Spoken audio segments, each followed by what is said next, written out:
এজন্যই আপনাদেরকে অনেক সময় ধর্ম ব্যবসায়ী বলে, এজন্য আপনাদেরকে উগ্রবাদী বলে, এজন্য আপনাদেরকে জঙ্গিবাদী বলে। তাহিরি হুজুরকে হন্যে হয়ে খুঁজছে পুলিশ। যে অভিযোগ, আলোচিত সমালোচিত ইসলামী বক্তা মুফতি গিয়াসউদ্দিন আত তাহিরির নামে ব্রাহ্মণবাড়িয়ায় মামলা দায়ের করা হয়েছে। সোমবার ৮ সেপ্টেম্বর হেফাজতে ইসলাম বিজয়নগর উপজেলা শাখার আইন বিষয়ক সম্পাদক ফরিদুল ভূঁইয়া বাদী হয়ে থানায় মামলা দায়ের করেন।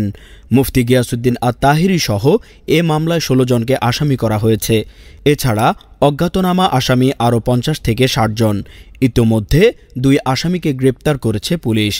মামলায় দৌলতবাড়িয়া দরবার শরীফের পীর ও জাতীয় মিলাদ কমিটি বাংলাদেশের চেয়ারম্যান শাহ সুফি সৈয়দ নাইমউদ্দিন আহমেদকে প্রধান আসামি এবং ফয়জিয়া দরবার শরীফের পীর ও আলোচিত সমালোচিত মুফতি গিয়াসউদ্দিন আত তাহিরিকে ৪ নম্বর আসামি করা হয়।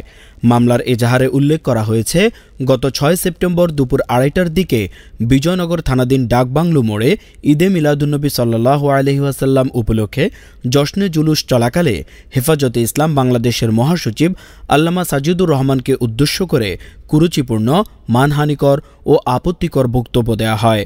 অভিযোগে বলা হয়েছে, এই বক্তব্য মুসলমানদের ধর্মীয় অনুভূতিতে আঘাত হেনেছে।